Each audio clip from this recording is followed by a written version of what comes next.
Hello everyone.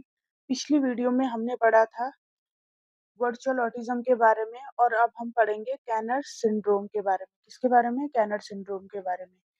यह पहला type है जो वर्चुअल ऑटिज्म था। ये मॉडर्न टाइप है ऑटिज्म का। कौन सा टाइप है? वो मॉडर्न टाइप है ऑटिज्म का। और ये क्या है? ये सबसे पहला टाइप है ऑटिज्म का। लियो कैनर के नाम पर 1943 में ऑटिज्म पर मूल रिपोर्ट लिखने वाले शोधकर्ता में से एक। कैनर सिंड्रोम एक पुराना शब्द है जिसे अब ऑटिज्म कहते हैं। पहले इसको कैनर सिंड्रोम कहते थे, अब इसे ऑटिज्म कहते हैं। लेकिन जब टाइप्स ऑफ ऑटिज्म लिखने के लिए आते हैं हमारे पास, जब क्वेश्चन आता है एग्जाम में, स्पेशल एजुकेशन में आएगा, DEd special education, BEd special education, MEd special education, तो इसमें क्या आता है? टाइप्स ऑफ ऑटिज्म आता है। तो इसमें हमें ये सब करना पड़ता है। तो पेपर के प्रकाशन के समय कैनर ने ऑटिज्म को चाइल्ड ऑटिज्म के रूप में पहचाना, जो शिशुओं और बच्चों में देखे जाने वाला एक विकार है। जब हम इसकी आइडेंटिफिकेशन करते हैं तो अर्ली स्टेज में यह आइडेंटिफाई हो जाता है, इसलिए इसे चाइल्ड ऑटिज्म बोला उस टाइम। जिसमें अन्य लक्षणों के अलावा सामाजिकरण संबंधी कमियां और दोहराव वाला व्यवहार शामिल है, जो सोशल इंटरेक्शन और रिपीटेटिव बिहेवियर, यह तो रहेगा ही रहेगा। हर ऑटिज्म के टाइप्स में यह रहेगा ही रहेगा। कैनर सिंड्रोम को शुरू में इतना आम नहीं माना जाता था जितना कि अब हम जानते हैं। आज कैनर सिंड्रोम, जिसे अब ऑटिज्म या ऑटिज्म स्पेक्ट्रम डिसऑर्डर के रूप में पहचाना जाता है, 44 बच्चों में से एक में यह ऑटिज्म होता है। आपके आसपास जितने बच्चे हैं, आप उनको देखना और नोट करना कि उनमें क्या-क्या डिफरेंट है। जब मैंने शुरुआत करी स्पेशल एजुकेशन की, तो उसी टाइम मेरी बेटी भी कंसीव हो गई। तो जब कंसीव हो गई तो उस टाइम मुझे पूरे 9 मंथ तक यही घबराहट रही कि कहीं मेरे बच्चे को ऐसा ना हो जाए, वैसा ना हो जाए, क्योंकि उसी टाइम मैंने ये सब पढ़ना शुरू किया था। तो यह डर किसी के साथ ना रहे।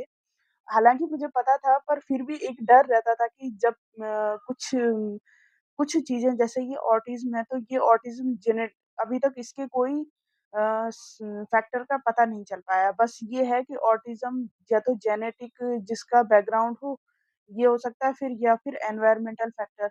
लेकिन किसी एक को हम रिस्पॉन्सिबल नहीं ठहरा सकते कि कौन-सा कारण है। बस खाली असम्पशन लगा रहे हैं कि ऐसा भी हो सकता है और ऐसा भी हो सकता है।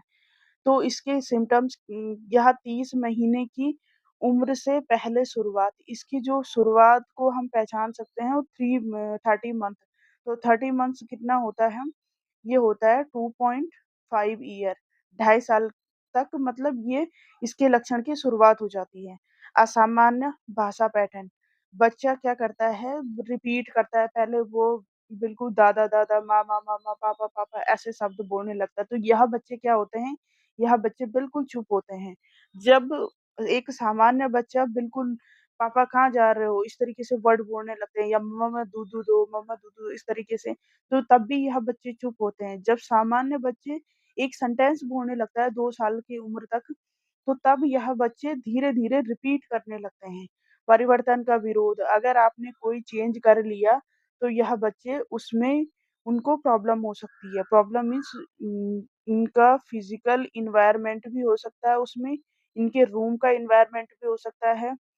अगर इनके रूम के साथ छेड़-छाड़ कर दी, यहाँ तक कि अगर कोई रेंट पे रह रहा है और दूसरी जगह रेंट पे चले गए, तो ये वहाँ का भी विरोध करेंगे। वो बोलेंगे कि जहाँ ओल्ड है वहाँ चलो। अगर आप किसी शादी-ब्याह में चले गए, तो हो सकता है कि वो अपने होम टाउन की जिद करे, जहाँ पे वो रहता है, तो वो वहाँ की जिद करे कि घर चलो करके।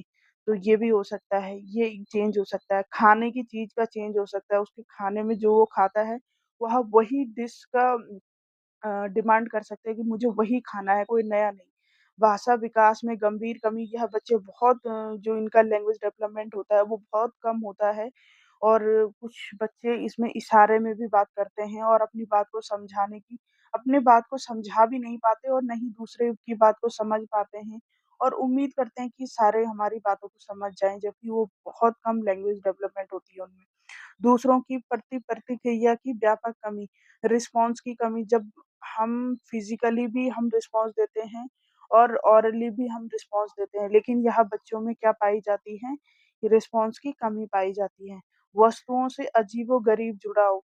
कोई वस्तु है जिसको हम बोलते हैं कि इसका कोई काम नहीं है, तो हो सकते हैं कि वह बच्चे उन चीज़ों को कलेक्ट कर रहे हों। तो ये था कैनर सिंड्रोम। आई होप आपको यहाँ तक कोई प्रॉब्लम नहीं हुई होगी। आपको जो भी प्रॉब्लम हुई होगी, आप मुझे कमेंट करके बता सकते हैं। Thank you so much.